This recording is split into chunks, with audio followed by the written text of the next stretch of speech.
Oke teman-teman, saat ini kita sudah berada di rumah Amplang Barokah. Yuk kita masuk ke dalam buat kita mengecek cara pengolahannya.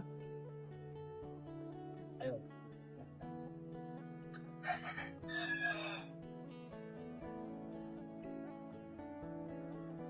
Nah teman-teman, sebelumnya ini adalah tempat penyimpanan bahan baku. Bisa kita lihat dari dalam. Nah, bisa dilihat sendiri ya teman-teman. Semua bahan-bahannya.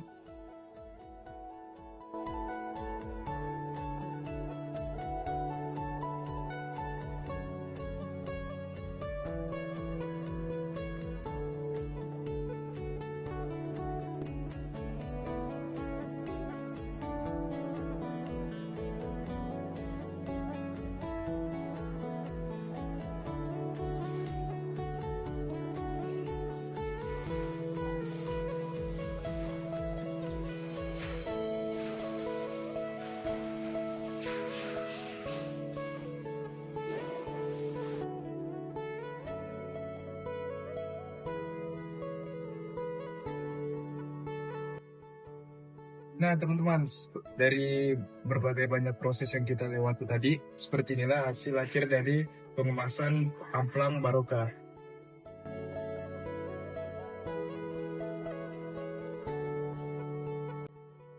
Halo teman-teman, jadi di sini saya bersama dengan Bapak Suratmin selaku pemilik usaha Amplang ini. Jadi Bapak izin bertanya, sejak kapan Bapak Suratmin memulai usaha Amplang Barokah ini? Kalau memulai usaha di tahun 2016 mulai terdaftar di instansi dinas perikanan. Tapi sebelumnya sudah mengawali usaha, cuma belum terdaftar di dinas perikanan. 2016. Apakah ada hal yang menginspirasi Bapak tentang Amplang ini? Ya, yang menginspirasi ya artinya banyak, karena dulu yang jelas itu dulu contoh ikan bulan-bulan di sini dibuangi, karena artinya tidak ada nilai rupiahnya kan, artinya kita olah menjadi rupiah, artinya untuk meningkatkan perekonomian kan lebih cepat kan gitu. Jadi seperti itu. Kenapa Bapak memilih menggunakan campuran unik ikan bulan-bulan dan bandeng? Ya karena memilih itu pertama dagingnya lunak, kedua dulu harganya kan masih murah untuk dagingnya kan begitu deh. Jadi dagingnya itu lebih lembut dibanding dengan ikan tenggiri. Jadi apakah ada keistimewaan rasa atau teksturnya gitu? Ya ada keistimewaannya, kalau ikan bulan-bulan ini untuk di Amplang juga lebih lembut, tidak ada seratnya. Dan dulu sebelum pakai alat modern prosesnya seperti apa Pak? Kalau dulu prosesnya masih manual semua, masih awal. Jadi ngadoni ya menggunakan tangan. Artinya manual semua, artinya mixer ya mixer kecil menggunakan panci kan gitu. Kalau sekarang kan sudah menggunakan mesin. Canggih sekarang Ya. ya. Terus ini Pak, alat-alat modern apa saja yang sekarang Bapak pakai? Kalau yang modern ya baru mesin pengadon itu aja, sama pengemasan itu kami menggunakan ada kalau yang di sana masih manual, cuma kita sudah yang kontinu kan ada juga dua.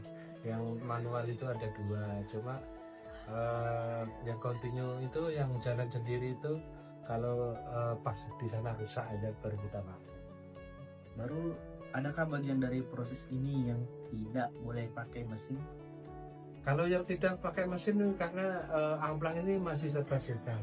Yang menggunakan mesin baru yang bisa itu baru pengadonan sama mixer itu. Karena lainnya masih manual, harus pakai tangan. Tetap pencetakan itu tetap semua masih manual, bukan saya sendiri, teman-teman pelanggan saya juga sama. Menurut Bapak, apa peran perempuan dalam mendukung kelancaran usaha UMKM seperti ini? Kalau untuk perannya perempuan, karena mayoritas pekerja saya kan perempuan, sangat mendukung sekali, karena yang betah duduk itu perempuan. Dan kami pun justru mencari pekerja yang perempuan, kalau ada lebih tahan dan lebih gimana ya, hati-hati gitu loh. Lebih hati-hati. Cuma kami masih lingkupnya lingkungan kami sendiri yang kami utamakan pekerja. tenaga kerjanya gitu. Terus apa tantangan terbesar dalam menjalankan usaha amplang di Bontang saat ini, Pak? Kalau dibilang tantangan itu ya tantangannya kita sebagai pelaku usaha pasti ada, maksudnya jiwa bisnis itu tantangannya kan banyak. Kita contoh laku aja sedikit nanti ada pesaing lagi, cuma kita lebih mempertahankan kualitas produk gitu. Jadi ya alhamdulillah kalau saya di sini kan untuk pemasaran, kalau di Kaltim kan sudah menyeluruh Pak. Bro, Sangkulirang, Wahu, Balikpapan dan lain-lain sudah terseksel semua. Terakhir, apa harapan Bapak untuk usaha amplang barokah ke depannya?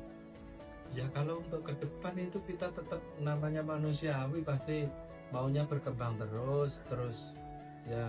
Kalau kita bicara ekspor itu mungkin masih agak tahapan panjang karena prosesnya panjang ya, artinya mudah-mudahan lebih berkembang lagi dan namanya bisa ke mancanegara kan gitu.